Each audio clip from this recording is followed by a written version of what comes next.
बर' माहारियाव बर' बिजोंखौ लानानै गोबां दान्थे बिदान्थे सोलिगासिनो दङ। नोंथाङाबो सासे मेलेमजिबि सुबुं हिसाबै बर' मिडियामनि जेंना जेंनानि सायावहाय माखासे बाथ्राफोर बुंबोनायखौ जों नुनो मोन्दों।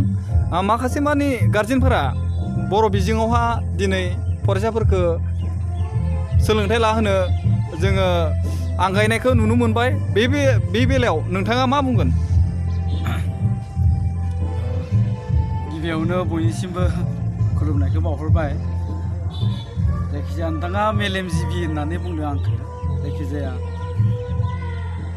आं गनायाखैब्लाबो नोंथांमोना बुंदों, जियानो जा।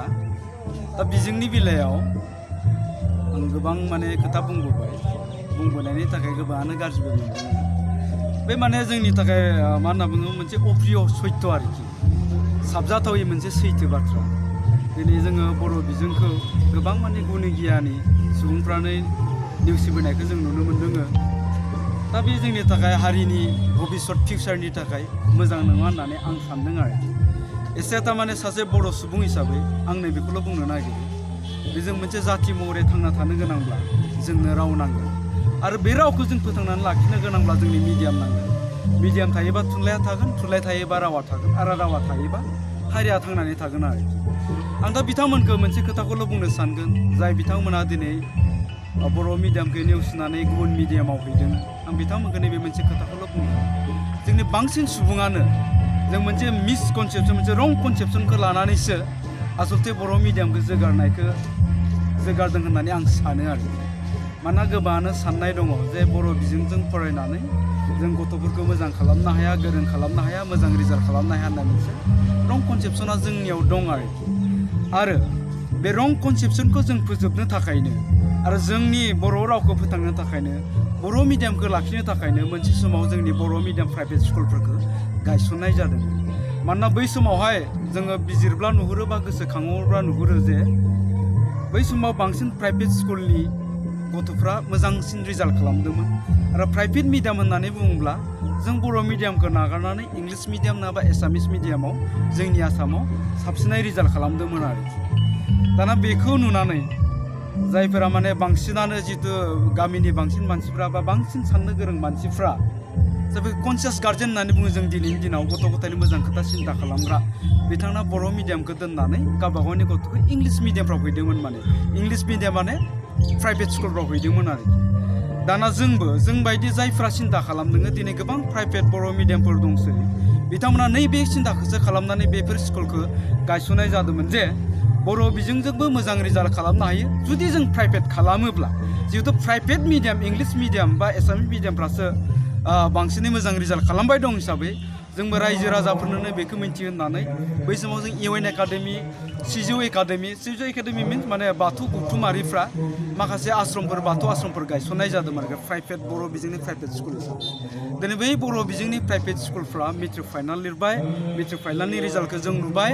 दानिया जोङो गुबुन मिडियामजों रुजुनो थाङोब्ला दिनै जोंनि बिटिएडि ओनसोलाव बै बर' बिजोंनि प्राइभेट मिडियाम स्कुलफ्राव इंलिस मिडियामानो होन बा एसामिस मिडियामानो होन बिनिख्रुइ साबसिन रिजाल्ट खालामनायखौ जों नुनो मोन्दों आरोखि। दा बेखायनो जों बेखौ दिनैनि दिनाव बयबो क्लियार जानो नांगौ, बे मोनसे बिजोंसो, सोलोंनायनि मोनसे राहा लामाल'। बै समाव जिहेथु जोंनि गेजेराव बर' मिडियाम प्राइभेट स्कुल गैयामोन। आं बर' मिडियाम प्राइभेट स्कुलनि खोथाखौल' बुङाखै, दिनै Assamese medium private school, Bengali medium private स्कुलफ्रावबो प्राइभेट मिडियाम, इंलिस मिडियाम बा एसामिस मिडियाम, जोंनि गभर्नमेन्ट जेब्ला माने बर' मिडियाम बा एसामिस मिडियामफोर दं, बैफोरनिख्रुइ बै प्राइभेट स्कुलफ्राव बांसिन मोजांसिन रिजाल्ट खालामबोदों आरोखि। बेयाव बिजोंजों सोमोन्दो गैया। ओंखायनो जोङो नैबेखौ प्रुभ खालामनो थाखाय जे बर' बिजोंजोंबो लेखा रोङो, बेखौ प्रुभ खालामनो थाखाय जोङो बर' मिडियाम प्राइभेट स्कुलखौ गायसननाय जादों आरोखि। आं दहाय बुंदोङो बिनि रिजाल्टखौ जों होफैबाय। जे दिनै जोङो बर' मिडियामनि गेजेरजोंबो टप 10नि गेजेराव लाखिनो हाबाय, स्टार मोनबाय, डिस्टिंसन मोनबाय। दा बिनि उनावबो जोङो जुदि जोंनि बिजोंखौ नेवसिगारोब्ला बे जोंनिख्रुइ दुखुनांथावसिन खोथा थानो हाया होननानै आं बुंनो लुबैयो आरोखि। ओंखायनो आं बयखौबो खावलायदों, दिनै जोङो बयबो बुङो बर' हारिनि जै, बर' राव थांना थाथों, बे खोथाखौ जोङो एबसुनि प्लेटफर्माव थानानै बुङो, साहित्य सभानि प्लेटफर्माव थानानै बुङो। दा बेखौ खुगाजोंल' बुंबाय थास्लायस्लाय बयबो जुदि गावबा गावनि गथ'खौ बर' बिजोङाव फरायहोयोब्ला खुगाजों बुङालासिनो नोंनि बुंनाय जिथु सानस्रि बर' बिजोङा थांनानै थाथों, बर' हारिया थांना थाथों, बर' रावा थांना थानो हाथों, जों बेखौ जाफुंहोनो हागोन होननानै आं सानो आरोखि। ओंखायनो आं बयखौबो खावलायदों जों बे मोनसे रं कनसेप्टखौ लानानै जोंनि बर' मिडियामखौ जोगारनो नाङा। जुदि नोंहा माबा मोनसे थांखि दङब्ला इन्टारनेसनेल लेभेलसिम नोंनि गथ'खौ लांनो जुदि आसा दङब्ला नेसनेल लेभेलसिम जोंहा जोंनि गथ'खौ लांनो होननानै नोंथाङा आसा खालामदोंबा बे नोंथांनि बाथ्रा। खिन्थु बेखिनि खोथाखौबो जों सिन्था खालामाबालासिनो खालि बर' बिजों फरायब्ला जोंनि गथ'आ लेखा रोङा होननानै जुदि गुबुन मिडियामाव जुदि होनायनि जुदि सिन्था खालामना बे सिन्थाखौ गारनानै आङो बयखौबो खावलायगोन आरोखि।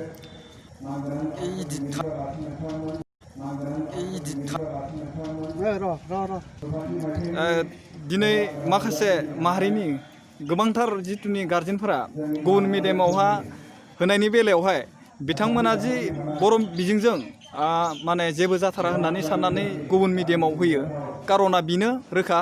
दा बे बेलायावहाय बर' बिजोंजों साक्सेसफुल जानाय बर' प्राइभेट फरायसालि जाय सिजौ एकाडेमि नोंथाङा बुंबाय, बाथौ आश्रम, इउन एकाडेमि, बिनि गेजेरजों माखासे गोबां रिजाल्ट मोजां खालामनाय नोंथाङा बै गारजेनफोरनो जायफ्रा गुबुन मिडियामाव हरदों बिथांमोननो बिदिन्थि हिसाबै नोंथाङा मा होनो सानो?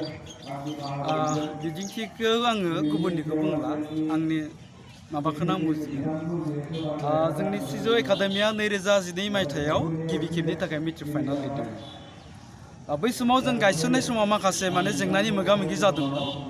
जोङो सिजौ एकाडेमि बर' मिडियाम प्राइभेट स्कुल गायसननायाव जेब्ला गथ'फोरखौ नागिरहैदोंमोन, गोबाङानो जोंखौ दुसिदोंमोन, गोबाङानो गोबां खोथा बुंदोंमोन।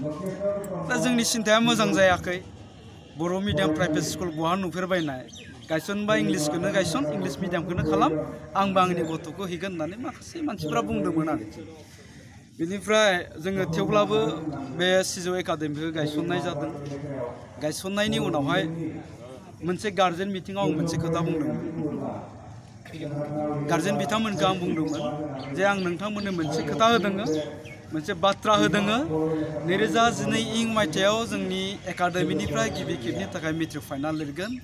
ओइदिनखालि बर' बिजोङावनो बयनिख्रुइबो बांसिन नाम्बार लानानै मेट्रिक पास खालामगोन, आं बेखौ नोंथांमोननो खोथा होबाय होनना आं मोनसे खोथा बुंदोंमोन। गमामायै 2012 मायथाइयाव जोंनि सासे फरायसा अरन नार्जारि होननाय, बिथां गबिन्द नार्जारि, बड' थुनलाइ आफादनि आगु नेहाथारि, बिथाङा माने साहित्य एकाडेमि एवार्डबो मोनखांबाय। बिथांनि फिसाला अरन नार्जारिया बै समावहाय 84% लानानै पास जादोंमोन आरो बेनो बयनिख्रुइबो बांसिन नाम्बारमोन आरोखि। बे गथ'आ दिनै बिटेक पास जाबाय, NIT आव मोनदोंमोन। बिटेक पास जानानै बिथाङा टाटा कम्पानियाव मोनसे साख्रिबो मावदोंमोन।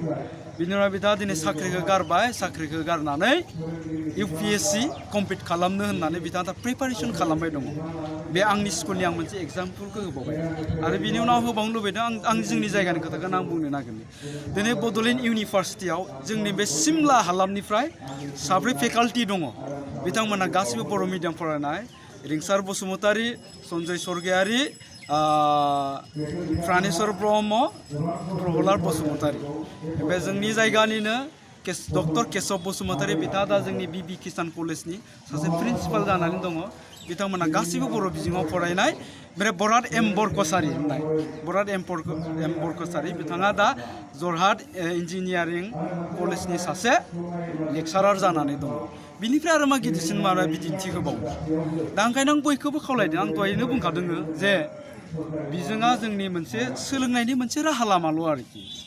दा एसामिस मिडियाम फरायबा लेखा रोङा, बर' मिडियाम फरायबा लेखा रोङा, बा बेंगलि मिडियाम फरायबा लेखा रोङा, बेबायदि नङा आरोखि। बेयो जोंनि फरायनायनि मोनसे बिजोंल', जास्ट मोनसे लामाल' आरोखि। जेजोंखि फरायाथों मानो, जों बयबो जायखिजाया मिडियामावनो जायाथों मानो, जों गथ'खौ बयखौबो मोजां खालामनो हायो। दा ओंखायनो आं खावलायदों बेखिनि बिदिन्थि थासेयावबो जोंनि जुदि दिनै बर'फ्रा गासैबो जुदि जायबा सांग्रां होननानै जों बुङो दिनाव, जोंना मोनसे नैबे बिदिन्थि बायदि जानानै दङ। बांसिन कनसियास गार्जेनफोरखौ जोङो बर'नि अनगायै गुबुन मिडियामाव होनाय नुदों आरोखि। दा ओंखायनो आं बिथांमोनखौ खावलायगोन, बिथांमोनखौथ' कनभिन्स खालामनो हाला जाहैबाय, आं बिथांमोनखौ खावलायगोन बिदिन्थिनि गेजेरजों, एग्जाम्पलनि गेजेरजों, जे बर' बिजोंजोंबो ओरै थोरै जादों होननानै।